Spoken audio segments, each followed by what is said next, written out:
Welcome to Zennurgy, the interactive toolbox providing resources for building a better life. I am Zennurgy, your catalyst, coach, and conduit to that better life.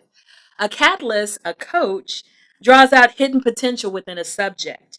A conduit provides a connection.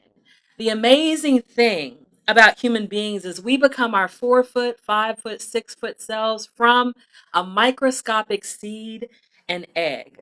Just as we have massive potential to grow physically, the same is true mentally, emotionally, and spiritually. But we don't always grow completely mentally, emotionally, and spiritually without some help, without tools, without teachers. That's what helps us to grow. Ashe. Some of us have reservoirs that we have not tapped into because, again, sometimes it takes stress to get us to tap into those reservoirs. Sometimes that's when we become who we're supposed to be when we go through stress. And we are in stress right now.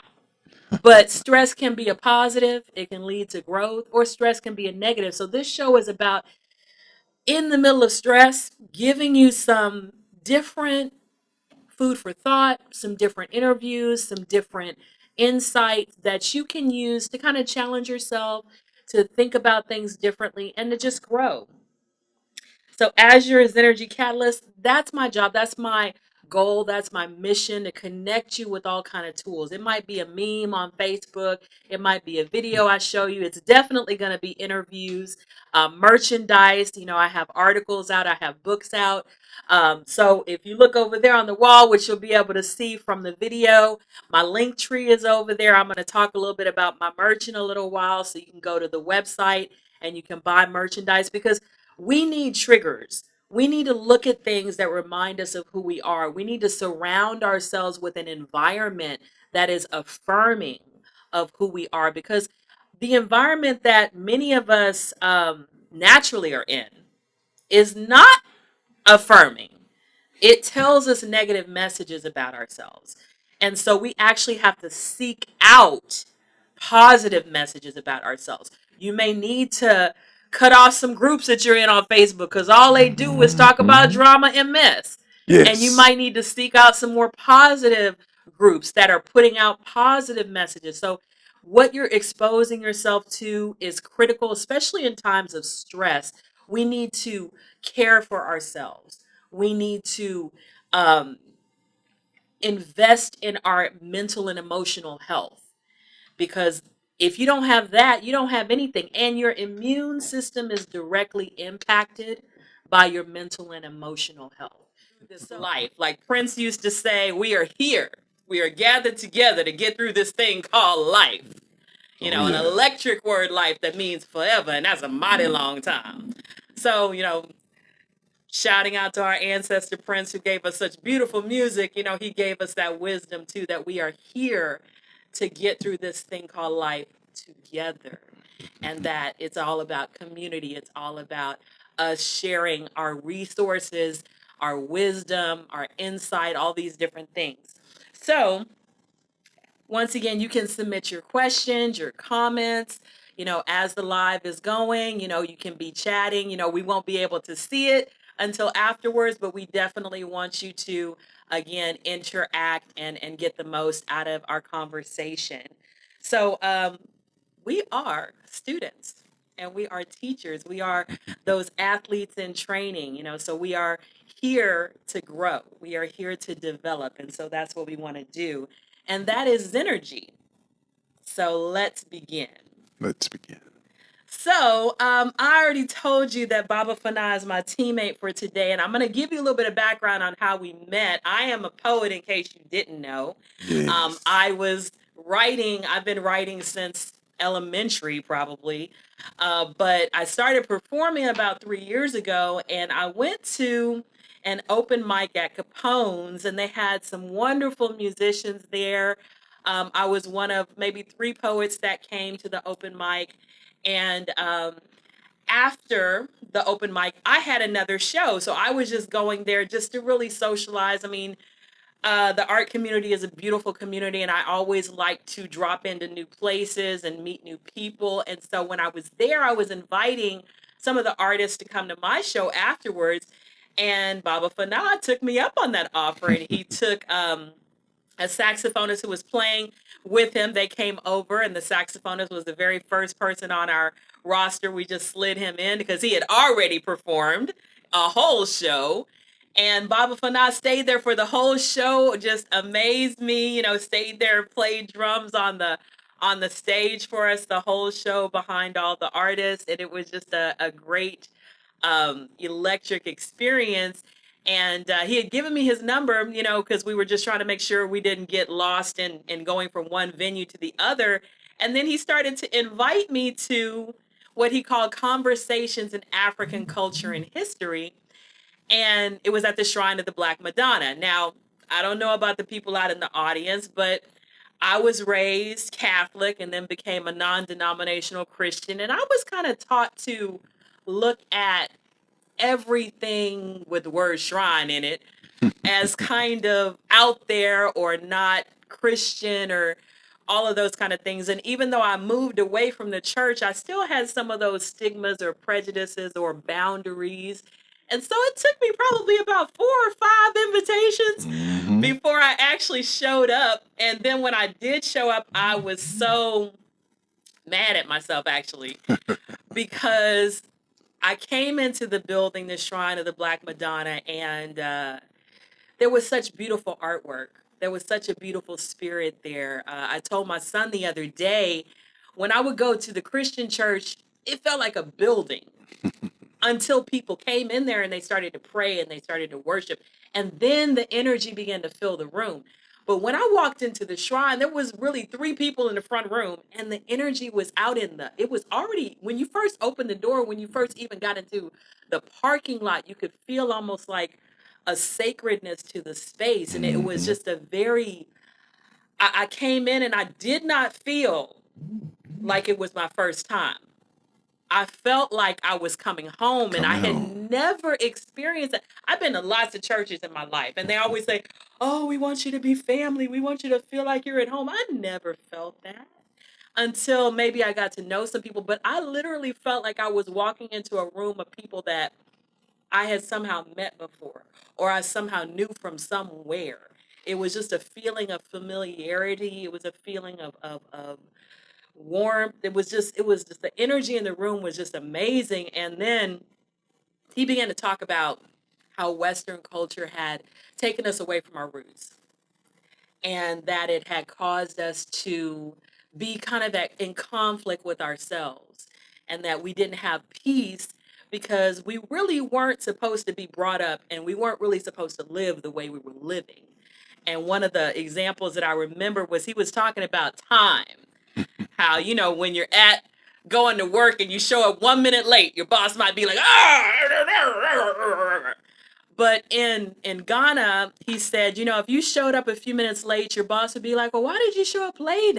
And you might say, well, on the road, I met Maestro. I'm just the first name that came to my mind. And Maestro told me about his wife and his kids and what was going on with them. And your boss might say, well, how are they doing? That's Is right. everybody good? And that just blew my mind. I was like, so they really do care, and everything's not about this rat race. And he even mentioned that whole concept of the rat race. And so we went through this whole class on all the things that we're taught to believe and we're taught to feel and we're taught to think about, and how that's not the way we would have been raised if we were raised in a traditional African village. And so I'm going to let him talk because he is my teacher, and let him share whatever he wants to share with you guys. But I just wanted you to realize, and today, It'll get fixed. today is about the African village, but it's also about the idea of alternatives. Sometimes we are taught that there's only one way, and that way is the Western way. That way is the Christian way. That way is our parents' way. But sometimes for some of us, that just doesn't work. And we try, I'm 49 years old. I'm about to be 50 next month. I've Sure. tried to fit into the Western way, and in a sense, the Christian way my whole life. And after about 45 years of my life, I gave up on it. I said, there has to be a better way.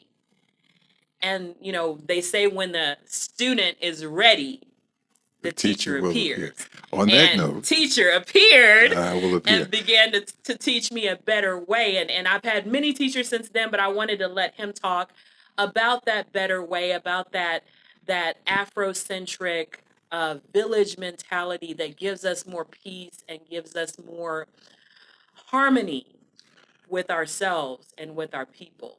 So let's start from the beginning. In the first thing we have to come to understand, and this is going to be hard for a lot of people to get close to, but I'm going to share it, then I'm going to try to break it down a little further. One of the things we have to come to understand is that everything that we see in the world began with Black people. And that's a hard concept for a lot of us to understand. But I just want to break it down like this. When we talk about agriculture, astronomy, mathematics, chemistry, physiology, botany, music, dance, poetry, sculpture, everything starts in Africa. And it all starts in Central Africa. And it was progressed to the level of excellence. And just symbolic of that excellence, because we're not going to get into depth about that, but symbolic of that excellence is the pyramids, which are over 10,000 years old, which the paint is still fine inside. And so that is symbolic of the kind of level of understanding that African people had evolved to. And when we talk about levels of understanding, I want us to always think in terms of science and spirituality. Science is how things happen. Spirituality is what directs it. In all societies, people have to come to a philosophical and ethical agreement on what will be accepted and what will not be accepted. And so this is where we run into the conflict in living in Western culture. Living in culture is a nice way of calling Western cult. Western toxic society. Western toxic society was built on evil. And we don't really have to debate this. We all know that when 1776, when the country of America was created, they had committed genocide on the Native Americans who lived here. We know that. Okay, so we don't have to debate that. Everybody knows that of the 156 treaties that the United States government came into a treaty agreement with the Native Americans, they broke every 156 of them. So we all know that. So we're not going to get into that. So the country is built on genocide, which means it was built on the blood of other people. Also, the country was built on the concept of African people, Black people, being 3/5 of a human being. A total distortion from the way the Creator put us on the planet. So that's the foundation that the United States of America, the vortex of evil, comes from. And so if we understand that's the foundation, when we look at that foundation, we also find out that that foundation was based on white males being the only ones able to participate in the political system. So women weren't included. Other people weren't included. If you weren't a white male landowner, you couldn't participate in the political system of what was called the United States of America. So when you look at that as the foundation of this country, you see how it was formulated on evil, and it's been about evil ever since. But we're not going to get into that. You can testify to yourself about the evil of America. Let's get into the alternative, the choice that has been kept hidden from us, which we are now taking from the dark and bringing to the light. When we talk about African culture, we talk about the reality, the facts, not the opinion, the facts that African people, when we were living along the Nile, created great civilizations that all civilizations come from after that. When we were living on the Nile, we ate well. We ate all the wonderful things that we like now. We ate the watermelon and the lemon, the limes, the mangoes, the bananas, the coconuts. We ate well. We dressed well. I see Zen over there. She would have loved it because we dressed well. We were always dressed in our beautiful African attire. And we created that African attire ourselves. So we dressed well. We ate well. We looked good. We used gold, diamonds just as jewelry, as play toys. That was all part of it. So what I want you to understand is that before there was ever introduction of white people to black people. Before white people ever came into black people's realm, we were doing fine. We were living well, eating well, traveling well. We had traveled around the world. We created boats. We had went to China and took our culture, our science, and our spirituality to China, and everything that is now looked at as Chinese philosophy has its foundation in African people. We're talking about meditation. We're talking about yoga. We're talking about Tai Chi. We're talking about philosophy. We're talking about architecture, astronomy, all those things. We took our gifts and we shared them. And so you will see evidence of that in Asia. We took our gifts and we shared them with North and South America 2,000 years before Columbus came. We shared our gifts of spirituality and science. And so you will find in North America and in South America, you will find pyramids. The medicine man was created by African people and given to the Native Americans as a methodology of using herbs and spices and plants from the planet to heal people. We gave all that away because we have a concept of sharing. Anything that's good, we take with us and we share. So we had traveled around the world. We always took our music. We always took our poetry. We always took our science and understanding of the world, of our religion. We took our women. Let's be clear with that. When we traveled in boats, we never traveled all males. Okay, that's insane. We always took our women with us because we have common sense. Okay, now moving right along. So we took all of our gifts of civilization, we passed it around the world, and you can see evidence of that. This is not opinion. This is facts. Let's leave all the opinion aside. These are facts. These are things that you can go Google. These are things that you can go find. You can find the Olmec heads in Mexico. You can find the pyramids and the Aztecs. We gave that information and knowledge to people around the world. You can find evidence of everything we're talking about throughout the world. And there's a very beautiful brother who documented that. His name was Dr. Ivan Van Sertima. And you can read any of his books that came before Columbus, which will tell you about all the gifts we brought to North and South America.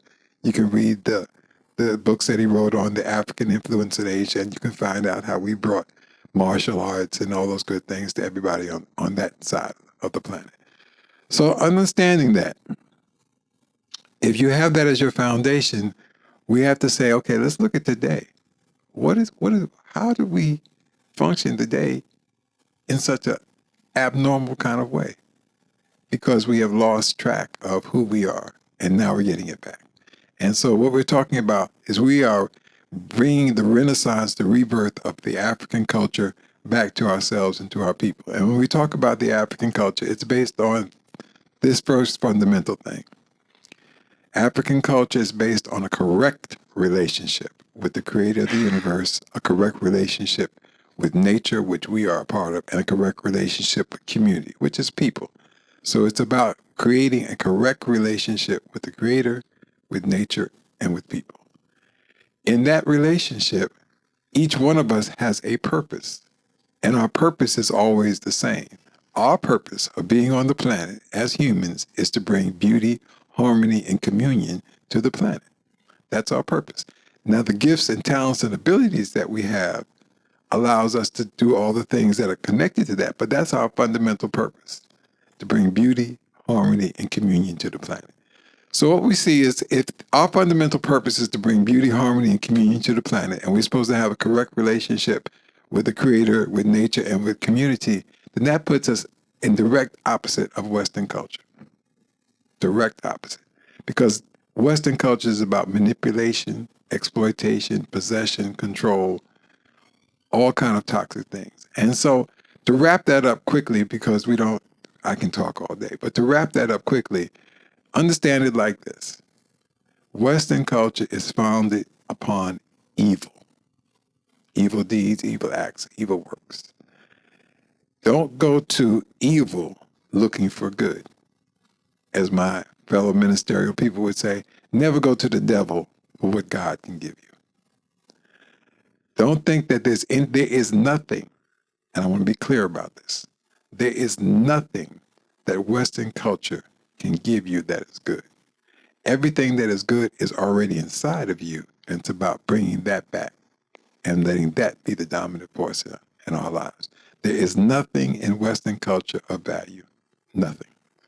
Everything that is of value has its origin in African culture and can be expanded and manifest it through the use of African culture, through the use of principles, values, ethics that connect us in a correct relationship with each other, a correct relationship with nature, a correct relationship with the Creator. So on that note, that's the short version of what we're really all about. And what I'm talking about today is taking place across the planet. It's taking place everywhere where people are saying, this is acceptable, this is unacceptable. And basically what they're saying is we're going back. Before the introduction of the European to the world, every culture in the world was a matriarchal culture. It was based on matriarchal means mom, mother, ma. Like we say, ma was the basis of our society. And we all know if ma's happy, everybody's happy. If mother's not happy, nobody's unhappy. But all the cultures that were in the world were matriarchal. And then came along this other culture that was patriarchal, which was absolutely insane because everything has to start with the mother. It has to start with female energy. And I'm just going to give this quickly. Understand that when the creator of the universe, of the entire universe, decided to put life on this planet called Earth, it was put there through the black woman, through the African female. That's the creator's choice to bring life to this planet. So when you see a black woman, I don't care what she's doing or what she's about, that is irrelevant. When you see a black woman, you have to recognize what you're looking at. And what you're looking at is a spectacular creation that was put on this planet to bring life to this planet. So that's the first step. That's the respect you have to have before she opens her mouth and before we even get there. Understand that. And then next understand that when the African woman was put on this planet, she had a mate, and that was the black male. And so you have to look at the black male and understand the black male is a spectacular example of humanity. And that's what you have to look at first before you get into all that other kind of stuff. That's the respect you have to bring to the table from Jump Street. Well, I wanted to And then say I'll stop something. because I know I can talk all day. Go ahead, Zen. Um, when I came to your class the first time, what I had to do was kind of I had to understand, I had to translate, let me put it like that, some of what you were saying. Because sometimes we want to think in terms of people, Come on. but we have to think in terms of mindsets and energy. Mm-hmm. And when I looked at the way that I was raised, and you're talking about Western culture, the way that I took what you were saying was a mindset in Absolutely. terms of, okay, I'm going into business as this person with a Western mindset. So my goal is to get everything I can get from this customer without really giving him the full benefit of my services. I want to give as little as I can and get as much as I can back. Right.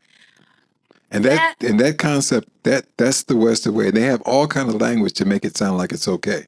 Like they got this whole thing, well, it's not personal, it's just business. No, you're stealing. You're mistreating, you're exploiting. Let's say what it is. There's a whole language that Western culture creates to make you think it's not doing what it's doing. But let's break that down. Stop giving into that nonsense and let's talk about what it is. Life is based on good and evil. Was the person doing something evil? Was the person doing something good? When we can break it down to that, then we can interpret what's going on. And what you were saying about mindset is very important. Understand one of the chants that we do of affirmations we do in class is that everything comes from something, nothing comes from nothing. But understand all behavior comes from the mindset. And the mindset is the culture that person functions. So what we're looking at is any matter, and we're talking about human beings. We have this physical matter. Any matter which is moved by energy, which is what we have, has to come through a cultural mindset, a point of view, a worldview, however you want to define it. And that point of mindset, that worldview will dictate the behavior that you do. So one of the things that we wanted to be clear about, and the world was clear about this, and I was pleasantly involved with understanding that when our brother George Floyd was murdered, it was not an individual acting outside of the norm of that, or a lone wolf, or all that kind of nonsense they talked about. No, this individual was raised in a culture that said it is acceptable to kill black men. And so that's what we're talking about. We're not, we're going to prosecute him. Yes, we're going to put him in jail and get. But the key thing that we're talking about is we have to change the culture that said that killing a black man was acceptable. And that's what we're talking about. Go ahead, Zen. And going back to that, I see things now on a continuum. Over here is this exploitive way of being, this selfish way of being, this self centered way of being. And on the other side is a community based, village type mentality. And I know with, we're going to talk about Black business a little bit later. There's been a move lately for Black businesses to work together, to have this communal Yeah, we see way that. of collecting money and keeping it in the community, and trusting each other. But the problem that there's been is that we're trying to move this way, but so many of us were raised over here where there's exploitation and there's taking advantage and there's stealing and there's scams and all of that. And now we're trying to move over here to this communal way of living. And I think that, again, we have to get back to where we came from, where everybody had a purpose in the village, everybody was respected in the village, everybody was looked on as valuable in the village, and we all wanted everyone to succeed. All boats rise. That's right. Let me jump in and All say two boats things rise. because I saw So, we got the signal for time. Two right. things I want to say about that. First, Western culture looks at everything as a pizza pie. So if I give you a slice of pizza, there's less for me. The holistic approach, or the African approach, is everything, there's an abundance, that we have enough for everybody, that there will always be enough air, water, and food for everybody on the planet. It's just how it's distributed. But this is the other thing I want to point out that's very, very important. If you are seeking peace, love, joy, and happiness in your life, that has to come through a portal. That has to come through your heart chakra. That has to come through your heart. You cannot, in order to experience peace, joy, love, and happiness, your heart has to be right. If your heart's not right, you are shutting down the possibility of you experiencing peace, joy, love, and happiness. So what I'm sharing is that if you have a negative viewpoint, if you have evil going on inside you, and you can have evil thoughts, let's be clear. Every thought has a positive and negative side. That's not a problem. And your mind can choose between. The key thing is, once you see the positive and negative side, which one you give energy to. When you do an evil deed and an evil action, you have shut down the portal that is possible for you to receive peace, joy, love, and happiness. That's why when you talk to ministers around the world who are about the good, they will tell you the most unhappiest people in the world are billionaires because they've shut down the portal to finding happiness. When you talk to a child who's locked up on that phone, let's talk about that, who's locked up on that game and they're mad because they won the game, they're not experiencing peace, joy, love, and happiness because they've shut down the portal to receive it. So what I'm saying is, if we think about peace, love, joy, and happiness as water, in order to have the water, it has to come through a specific thing. For you to receive water, it has to come through your mouth. If your mouth is closed, you can't receive water. As the old folks would say, you cannot get blood from a turnip. If you're not about the positive, you cannot experience peace, joy, love, and happiness. As Lauryn Hill said, you have to be, how are you going to win if you ain't right within? As Michelle Obama said, when they go low, we go high. And all this saying is, if you want to experience peace, joy, love, and happiness, if you want to experience beauty, harmony, and communion on this planet, if you want to experience being in the correct relationship with the Creator, with nature, and with community, you have to be about the positive, holistic culture that we are sharing today. Because if you're not, you cannot experience it. And money can't buy it for you. As old folks will tell you, money can't buy you love. Buildings can't buy you peace, joy, love, and happiness. It has to come through the portal of your heart, and you've got to get your heart right. And I can talk all day, so I'll stop. Go ahead, Zen. All right. Well, we're going to shut down this session. May you walk in Zennurgy. Give the gift of lift. Lift people up. Lift people up so when they look at your shirt, they look at your mug, they get an inspiring message. They're lifted.